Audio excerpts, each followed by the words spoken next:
या देवी सर्वभूतेषु मां शक्ति रूपेण संस्थिता नमस्तस्यै नमस्तस्यै नमस्तस्यै नमो नमः। ओम दुम दुर्गाय नमः। आप सभी को चैत्र नवरात्रि की हार्दिक शुभकामनाएं। माँ भगवती जगदम्बा की कृपा सदैव आप पर बनी रहे। आज चैत्र नवरात्रि का दूसरा दिन है और आज की वीडियो में आप सुनेंगे दुर्गा सप्तशती का अध्याय 2 और 3। इस अध्याय को सुनने से पहले आप सुनेंगे दुर्गा सप्त श्लोकी। तो माँ दुर्गा के नाम का उच्चारण कीजिए, ओम नमः चंडिकाय। और अब पूरे भक्ति भाव से इस पाठ का श्रवण करते हैं।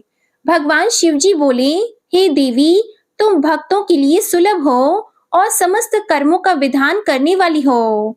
कलयुग में कामनाओं की सिद्धि हेतु यदि कोई उपाय हो तो उसे अपनी वाणी द्वारा सम्यक रूप से व्यक्त करो। देवी ने कहा, हे देव, आपका मेरे ऊपर बहुत स्नेह है। कलयुग में समस्त कामनाओं को सिद्ध करने वाला जो साधन है वह मैं बताऊंगी, आप सुनिए। उसका नाम है अम्बा स्तुति। विनियोग है ओम। इस दुर्गा सप्त श्लोकी स्तोत्र मंत्र के नारायण ऋषि हैं, अनुष्टुप छंद है, श्री महाकाली, महालक्ष्मी और महासरस्वती देवता हैं और श्री दुर्गा की प्रसन्नता के लिए सप्त श्लोकी दुर्गा पाठ में इसका विनियोग किया जाता है। भगवती महामाया देवी ज्ञानियों के भी चित्त को बलपूर्वक खींचकर मोह में डाल देती है। हे माँ दुर्गे, आप स्मरण करने पर सब प्राणियों का भय हर लेती हैं और स्वस्थ पुरुषों द्वारा चिंतन करने पर उन्हें परम कल्याणमयी बुद्धि प्रदान करती हैं। दुख, दरिद्रता और भय हरने वाली हैं। देवी, आपके अतिरिक्त अन्य और कौन है जिसका चित्त सबका उपकार करने के लिए सदा ही दया से द्रवीभूत रहता हो। हे नारायणी, तुम हर प्रकार का मंगल प्रदान करने वाली मंगलमयी हो, कल्याणदायिनी शिवा हो, सब पुरुषार्थों को सिद्ध करने वाली शरणागत वत्सला, 3 नेत्रों वाली गौरी, तुम्हें नमस्कार है। शरण में आए हुए दीन दुखी एवं पीड़ितों की रक्षा में संलग्न रहने वाली तथा सबकी पीड़ा दूर करने वाली हे नारायणी देवी, तुम्हें नमस्कार है। सर्वस्वरूपा, सर्वेश्वरी तथा सब प्रकार की शक्तियों से संपन्न हे दुर्गे देवी, हर प्रकार के भयों से हमारी रक्षा करो,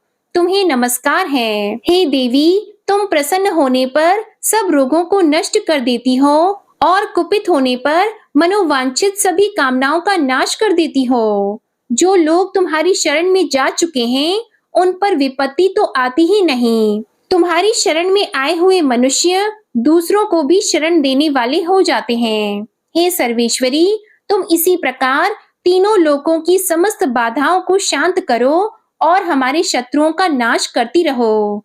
इस प्रकार से श्री दुर्गा सप्त श्लोकी संपूर्ण हुआ और अब माँ भगवती दुर्गा का अपने मन में ध्यान करते हुए अध्याय 2 का श्रवण करते हैं। इसमें देवताओं के तेज से देवी के प्रादुर्भाव और महिषासुर की सेना के वध का वर्णन है। महर्षि मेधा बोले, प्राचीन काल में देवताओं और असुरों में पूरे 100 वर्ष तक घोर युद्ध हुआ था और देवराज इंद्र देवताओं के नायक थे। इस युद्ध में देवताओं की सेना परास्त हो गई थी और इस प्रकार संपूर्ण देवताओं को जीतकर महिषासुर इंद्र बन बैठा था। युद्ध के पश्चात हारे हुए देवता प्रजापति श्री ब्रह्मा को साथ लेकर उस स्थान पर पहुंचे जहां पर श्री भगवान शंकर विराजमान थे। देवताओं ने अपनी हार का सारा वृतांत भगवान श्री विष्णु और शंकर जी से कह सुनाया। वह कहने लगे, हे प्रभु, महिषासुर सूर्य, चंद्रमा, इंद्र, अग्नि, वायु, यम, वरुण तथा अन्य देवताओं के सब अधिकार छीनकर सबका अधिष्ठाता स्वयं बन बैठा है। उसने समस्त देवताओं को स्वर्ग से निकाल दिया है। वह मनुष्यों की तरह पृथ्वी पर विचर रहे हैं। दैत्यों की सारी करतूत हमने आपको सुना दी है और आपकी शरण में इसलिए आए हैं कि आप उनके वध का कोई उपाय सोचें। देवताओं की बातें सुनकर भगवान श्री विष्णु और शंकर जी को दैत्यों पर बड़ा गुस्सा आया। उनकी भौहें तन गईं और आंखें लाल हो गईं। गुस्से में भरे हुए भगवान विष्णु के मुख से बड़ा भारी तेज निकला और उसी प्रकार का तेज भगवान शंकर जी, ब्रह्मा और इंद्र आदि दूसरी देवताओं के मुख से प्रकट हुआ। फिर वह सारा तेज एक में मिल गया और तेज का पुंज वह ऐसा दिखता था जैसे कि जाज्वल्यमान पर्वत हो। देवताओं ने देखा कि उस पर्वत की ज्वाला चारों ओर फैली हुई थी और देवताओं के शरीर से प्रकट हुए तेज की किसी अन्य तेज से तुलना नहीं हो सकती थी। एक स्थान पर इकट्ठा होने पर वह तेज एक देवी के रूप में परिवर्तित हो गया और अपने प्रकाश से तीनों लोकों में व्याप्त जान पड़ा। वह भगवान शंकर का तेज था। उससे देवी का मुख प्रकट हुआ। यमराज के तेज से उसके शरीर के बाल बने। भगवान श्री विष्णु के तेज से उसकी भुजाएं बनी और चंद्रमा के तेज से दोनों स्तन और इंद्र के तेज से जंघा तथा पिंडली बनी और पृथ्वी के तेज से नितंब भाग बना। ब्रह्मा के तेज से दोनों चरण और सूर्य के तेज से उनकी अंगुलियां पैदा हुईं। वसुओं के तेज से हाथों की अंगुलियां एवं कुबेर के तेज से नासिका बनी। प्रजापति के तेज से उसके दांत और अग्नि के तेज से उसके नेत्र बने। संध्या के तेज से उसकी भौहें और वायु के तेज से उसके कान प्रकट हुए थे। इस प्रकार उस देवी का प्रादुर्भाव हुआ था। महिषासुर से पराजित देवता उस देवी को देखकर अत्यंत प्रसन्न हुए। भगवान शंकर जी ने अपने त्रिशूल से एक त्रिशूल निकालकर उस देवी को दिया और भगवान विष्णु ने अपने चक्र में से एक चक्र निकालकर उस देवी को दिया। वरुण ने देवी को शंख भेंट किया। अग्नि ने इसे शक्ति दी। वायु ने उसे धनुष और बाण दिए। सहस्त्र नेत्रों वाले श्री देवराज इंद्र ने उसे अपने वज्र से उत्पन्न करके वज्र दिया और ऐरावत हाथी का एक घंटा उतारकर देवी को भेंट किया। यमराज ने उसे काल दंड में से एक दंड दिया। वरुण ने उसे पाश दिया। प्रजापति ने उस देवी को स्फटिक की माला दी और ब्रह्मा जी ने उसे कमंडलू दिया। सूर्य ने देवी के समस्त रोमों में अपनी किरणों का तेज भर दिया। काल ने उसे चमकती हुई ढाल और तलवार दी और उज्जवल हार और दिव्य वस्त्र उसे भेंट किए और इनके साथ ही उसने दिव्य चूड़ामणि दी। 2 कुंडल, कंकड़, उज्जवल अर्धचंद्र, बाहों के लिए बाजूबंद, चरणों के लिए नुपुर, गले के लिए सुंदर हंसली और अंगुलियों के लिए रत्नों की बनी हुई अंगूठियां उसे दी। विश्वकर्मा ने उनको फरसा दिया और उसके साथ ही कई प्रकार के अस्त्र और अभेद्य कवच दिए और इसके अतिरिक्त उसने कभी न कुम्हालने वाले सुंदर कमलों की मालाएं भेंट की। समुद्र ने सुंदर कमल का फूल भेंट किया। हिमालय ने सवारी के लिए सिंह और तरह तरह के रत्न देवी को भेंट किए। यक्षराज कुबेर ने मधु से भरा हुआ पात्र और शेषनाग ने उन्हें बहुमूल्य मणियों से विभूषित नागहार भेंट किया। इसी तरह दूसरे देवताओं ने भी उसे आभूषण और अस्त्र देकर उसका सम्मान किया। इसके पश्चात देवी ने उच्च स्वर से गर्जना की। उसके इस भयंकर नाद से आकाश गूंज उठा। देवी का वह उच्च स्वर से किया हुआ सिंहनाद समा न सका। आकाश उनके सामने छोटा प्रतीत होने लगा। उससे बड़े जोर की प्रतिध्वनि हुई जिससे समस्त विश्व में हलचल मच गई और समुद्र कांप उठे, पृथ्वी डोलने लगी और सबके सब पर्वत हिलने लगे। देवताओं ने उस समय प्रसन्न होकर सिंह वाहिनी जगतमयी देवी से कहा, देवी तुम्हारी जय हो। इसके साथ महर्षियों ने भक्ति भाव से विनम्र होकर उनकी स्तुति की। संपूर्ण त्रिलोकी को शोक मग्न देखकर दैत्यगण अपनी सेनाओं को साथ लेकर और हथियार आदि सजाकर उठ खड़े हुए। महिषासुर के क्रोध की कोई सीमा नहीं थी। उसने क्रोध में भरकर कहा, यह सब क्या उत्पात है। फिर वह अपनी सेना के साथ उस ओर दौड़ा जिस ओर से भयंकर नाद का शब्द सुनाई दिया था और आगे पहुंचकर उसने देवी को देखा जो कि अपनी प्रभा से तीनों लोकों को प्रकाशित कर रही थी। उसके चरणों के भार से पृथ्वी दबी जा रही थी। माथे के मुकुट से आकाश में एक रेखा सी बन रही थी और उसके धनुष के टंकार से सब लोग क्षुब्ध हो रहे थे। देवी अपनी सहस्त्रों भुजाओं को संपूर्ण दिशाओं में फैलाए खड़ी थी। इसके पश्चात उनका दैत्यों के साथ युद्ध छिड़ गया और कई प्रकार के अस्त्र शस्त्रों से सब की सब दिशाएं उद्भासित होने लगी। महिषासुर की सेना का सेनापति चिक्षुर नामक एक महान असुर था। वह आगे बढ़कर देवी के साथ युद्ध करने लगा और दूसरे दैत्यों की चतुरंगिनी सेना साथ लेकर चामर भी लड़ने लगा और 60,000 महारथियों को साथ लेकर उदग्र नामक महादैत्य आकर युद्ध करने लगा और महाहनु नामक असुर 1 करोड़ रथियों को लेकर असिलोमा नामक असुर 5 करोड़ सैनिकों को साथ लेकर युद्ध करने लगा। वाशकल नामक असुर 60 लाख असुरों के साथ युद्ध में आ डटा। विडाल नामक असुर 1 करोड़ रथियों सहित लड़ने को तैयार था। इन सब के अतिरिक्त और भी हजारों असुर हाथी और घोड़े साथ लेकर लड़ने लगे और इन सब के पश्चात महिषासुर करोड़ों रथों, हाथियों और घोड़ों सहित वहां आकर देवी के साथ लड़ने लगा। सभी असुर तोमर, भिंदीपाल, शक्ति, मूसल, खड़गों, फरसों, पट्टियों के साथ रणभूमि में देवी के साथ युद्ध करने लगे। कई शक्तियां फेंकने लगे और कोई अन्य शस्त्र आदि। इसके पश्चात सब के सब दैत्य अपनी अपनी तलवारें हाथों में लेकर देवी की ओर दौड़े और उसे मार डालने का उद्योग करने लगे। मगर देवी ने क्रोध में भरकर खेल ही खेल में उनके सब अस्त्रों शस्त्रों को काट दिया। इसके पश्चात ऋषियों और देवताओं ने देवी की स्तुति आरंभ कर दी और वह प्रसन्न होकर असुरों के शरीरों पर अस्त्र शस्त्रों की वर्षा करती रहीं। देवी का वाहन भी क्रोध में भरकर दैत्य सेना में इस प्रकार विचरने लगा जैसे कि वन में दावानल फैल रहा हो। युद्ध करती हुई देवी ने क्रोध में भरकर जितने श्वासों को छोड़ा वह तुरंत ही सैकड़ों हजारों गणों के रूप में परिवर्तित हो गए। फरसे, भिंदीपाल, खड़ग और पट्टिश इत्यादि अस्त्रों के साथ दैत्यों से युद्ध करने लगे। देवी की शक्ति से बड़े हुए वह गण दैत्यों का नाश करते हुए ढोल, शंख और मृदंग आदि बजा रहे थे। फिर देवी ने त्रिशूल, गदा, शक्ति, खड़ग इत्यादि से सहस्त्रों असुरों को मार डाला।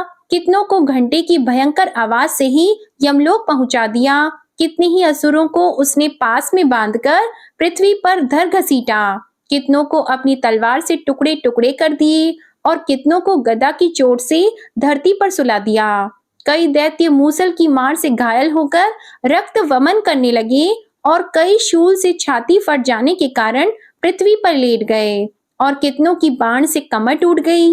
देवताओं को पीड़ा देने वाले दैत्य कट कट कर मरने लगे।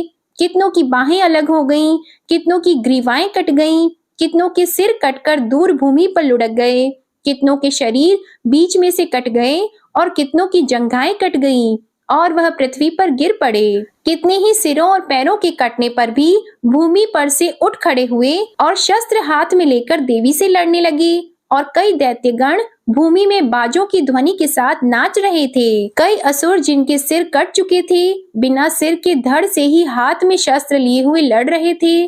दैत्य रह रहकर ठहरो ठहरो कहते हुए देवी को युद्ध के लिए ललकार रहे थे।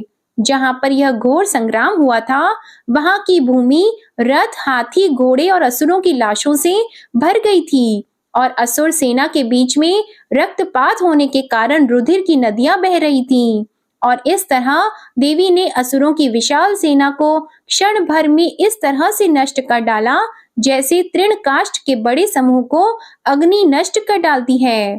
और देवी का सिंह भी गर्दन के बालों को हिलाता हुआ और बड़ा शब्द करता हुआ असुरों के शरीरों से मानो उनके प्राणों को ढूंढ रहा था।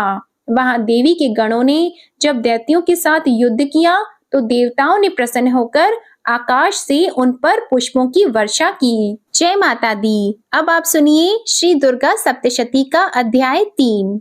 इस अध्याय में सेनापतियों सहित महिषासुर के वध का वर्णन है।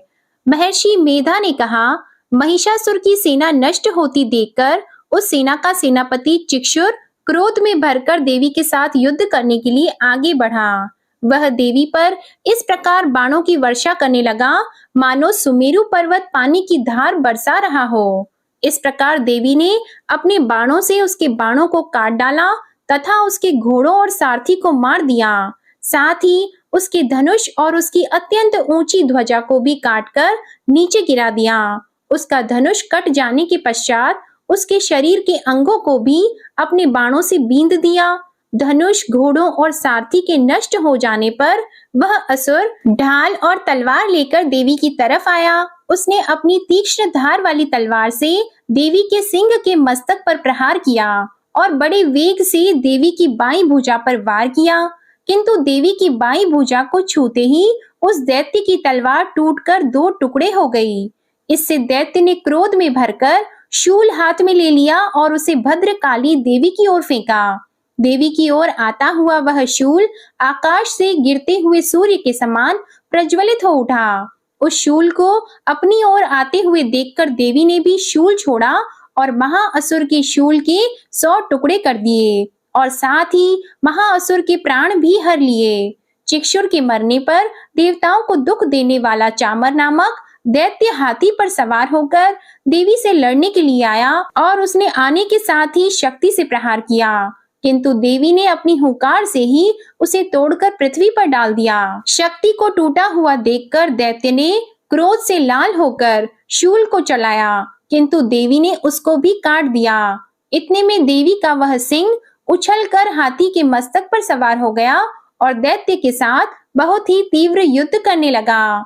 फिर वह दोनों लड़ते हुए हाथी पर से पृथ्वी पर आ गिरे और दोनों बड़े क्रोध से लड़ने लगे। फिर सिंह बड़े जोर से आकाश की ओर उछला और जब पृथ्वी की ओर आया तो अपने पंजे से चामर का सिर धड़ से अलग कर दिया। क्रोध से भरी हुई देवी ने शिला और वृक्ष आदि की चोटों से उदग्र को भी मार दिया। कराल को दांतों, मुक्कों और थप्पड़ों से चूर्ण कर डाला। क्रोधित हुई देवी ने गदा के प्रहार से उद्यत दैत्य को मार गिराया। भिंदीपाल से वाष्पकल को बाणों से ताम्र तथा अंधक को मौत के घाट उतार दिया। तीनों नेत्रों वाली परमेश्वरी ने त्रिशूल से उग्रास्य, उग्रवीर्य और महाहनु नामक राक्षसों को मार गिराया। उसने अपनी तलवार से विडाल नामक दैत्य का सिर काट डाला तथा अपने बाणों से दुर्धर और दुर्मुख राक्षसों को यमलोक को पहुंचा दिया। इस प्रकार जब महिषासुर ने देखा कि देवी ने मेरी सेना को नष्ट कर दिया है, तो वह भैंसे का रूप धारण कर देवी के गणों को दुख देने लगा। उन गणों में कितनों को उसने मुख के प्रहार से, कितनों को खुरों से, कितनों को पूंछ से, कितनों को सींगों से, बहुतों को दौड़ने के वेग से, अनेकों को सिंहनाद से, कितनों को चक्कर देकर और कितनों को श्वास वायु के झोंकों से पृथ्वी पर गिरा दिया। वह दैत्य इस प्रकार गणों की सेना को गिराकर देवी के सिंह को मारने के लिए दौड़ा। इस पर देवी को बड़ा गुस्सा आया। उधर दैत्य भी क्रोध में भरकर धरती को खुरों से खोदने लगा तथा सींगों से पर्वत को उखाड़ उखाड़ कर धरती पर फेंकने लगा और मुख से शब्द करने लगा। महिषासुर के वेग से चक्कर देने के कारण पृथ्वी क्षुब्ध होकर फटने लगी। उसकी पूंछ से टकराकर समुद्र चारों ओर फैलने लगा। हिलते हुए सींगों के आघात से मेघ खंड खंड हो गए और श्वास से आकाश में उड़ते हुए पर्वत फटने लगे। इस तरह क्रोध में भरे हुए राक्षस को देखकर चंडिका को भी क्रोध आ गया और वह उसे मारने के लिए क्रोध में भर गई। देवी ने पांच फेंक कर दैत्य को बांध लिया और उसने बंध जाने पर दैत्य का रूप त्याग दिया और सिंह का रूप बना लिया। और ज्यों ही देवी उसका सिर काटने के लिए तैयार हुई कि उसने पुरुष का रूप बना लिया, जो कि हाथ में तलवार लिए हुए था। देवी ने तुरंत ही अपने बाणों के साथ उस पुरुष को उसकी तलवार ढाल सहित बींध डाला। इसके पश्चात वह हाथी के रूप में दिखाई देने लगा और अपनी लंबी सूंड से देवी के सिंग को खींचने लगा और गरजने लगा। देवी ने अपनी तलवार से उसकी सूंड काट डाली। तब राक्षस ने एक बार फिर भैंसे का रूप धारण कर लिया और पहले की तरह चर अचर जीवों सहित समस्त त्रिलोकी को व्याकुल करने लगा। इसके पश्चात क्रोध में भरी हुई देवी बारंबार उत्तम मधु का पान करने लगी और लाल लाल नेत्र करके हंसने लगी। उधर बलवीर्य तथा मद से क्रोधित हुआ दैत्य भी गरजने लगा। अपने सींगों से देवी पर पर्वतों को फेंकने लगा। देवी अपने बाणों से उसके फेंके हुए पर्वतों को चूर्ण करती हुई बोली, ओ मूढ़, जब तक मैं मधुपान कर रही हूँ तब तू गरज ले और इसके पश्चात मेरे हाथों तेरी मृत्यु हो जाने पर देवता गरजेंगे। महर्षि मेधा ने कहा। यों कहकर देवी उछलकर उस दैत्य पर जा चढ़ी और उसको अपने पैर से दबाकर शूल से उसके गले पर आघात किया। देवी के पैर से दबने पर भी दैत्य अपने दूसरे रूप से अपने मुख से बाहर होने लगा। अभी वह आधा ही बाहर निकला था कि देवी ने अपने प्रभाव से उसे रोक दिया। जब वह आधा निकला हुआ ही दैत्य युद्ध करने लगा तो देवी ने अपनी तलवार से उसका सिर काट डाला। इसके पश्चात सारी राक्षस सेना हाहाकार करती हुई वहां से भाग खड़ी हुई और सब देवता अत्यंत प्रसन्न हुए तथा ऋषियों महर्षियों सहित देवी की स्तुति करने लगे। गंधर्व राज गान करने लगे तथा अप्सराएं नृत्य करने लगी। इस प्रकार श्री मार्कंडेय पुराण में सावर्णिक मनवंतर की कथा के अंतर्गत देवी महात्म्य में महिषासुर वध नामक तीसरा अध्याय पूरा हुआ। ओम नमः चंडिकाय। दुर्गा सप्तशती का अगला अध्याय आप कल की कथा में सुनेंगे। अब आप सुनिए दुर्गा चालीसा पाठ। नमो नमो दुर्गे सुख करनी, नमो नमो दुर्गे दुख हरनी। निरंकार है ज्योति तुम्हारी, तिहु लोक फैली उजियारी। शशि ललाट मुख महाविशाला, नेत्र लाल भ्रिकुटी विकराला। रूप मातु को अधिक सुहावे, दर्श करत जन अति सुख पावे। तुम संसार शक्ति ले कीना, पालन हेतु अन्न धन दीना। अन्नपूर्णा हुई जगपाला, तुम ही आदि सुंदरी बाला। प्रलय काल सब नाशनहारी, तुम गौरी शिव शंकर प्यारी। शिव योगी तुम्हारे गुण गावे, ब्रह्म विष्णु तुम्हें नित ध्यावे। रूप सरस्वती को तुम धारा, दे सुबुद्धि ऋषि मुनिन उबारा।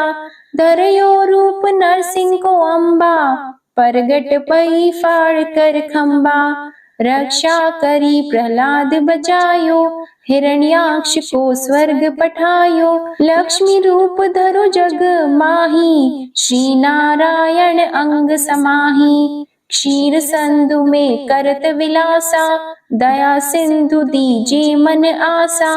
हिंगलाज में तुम्ही भवानी, महिमा अमित न जात बखानी। मातंगी अरुधुमावती माता, भुवनेश्वरी बगला सुखदाता। श्री भैरव तारा जगतारिणी, छिन्न भाल भव दुख निवारिणी। के हरि वाहन सोह भवानी, लांगुर वीर चलत अगवानी। कर में खप्पर खड़ग विराजी, जाको देख काल डर भाजी। सोहे अस्त्र और त्रिशूला, जाते उठत शत्रु ही शूला। नगर कोट में तुम्ही विराजत, तिहु लोक में डंका बाजत। शुंभ निशुंभ दानव तुम मारे, रक्त बीज शंखन सहारे। महिषासुर नृप अति अभिमानी, जेहि अगभार मही अकुलानी। रूप कराल कालिका धारा, सीन सहित तुम तिहि सहारा। परी गाढ़ संतन पर जब जब भई सहाय, मातु तुम तब तब। अमरपुरी अरुबा सवलोका, तब महिमा सब रहे अशोका। ज्वाला में है ज्योति तुम्हारी, तुम्हें सदा पूजे नर नारी। प्रेम भक्ति से जो यश गावे, दुख दारिद्र निकट नहीं आवे। ध्यावे तुम्हें जो नर मन लाई, जन्म मरणता को छुटी जाई।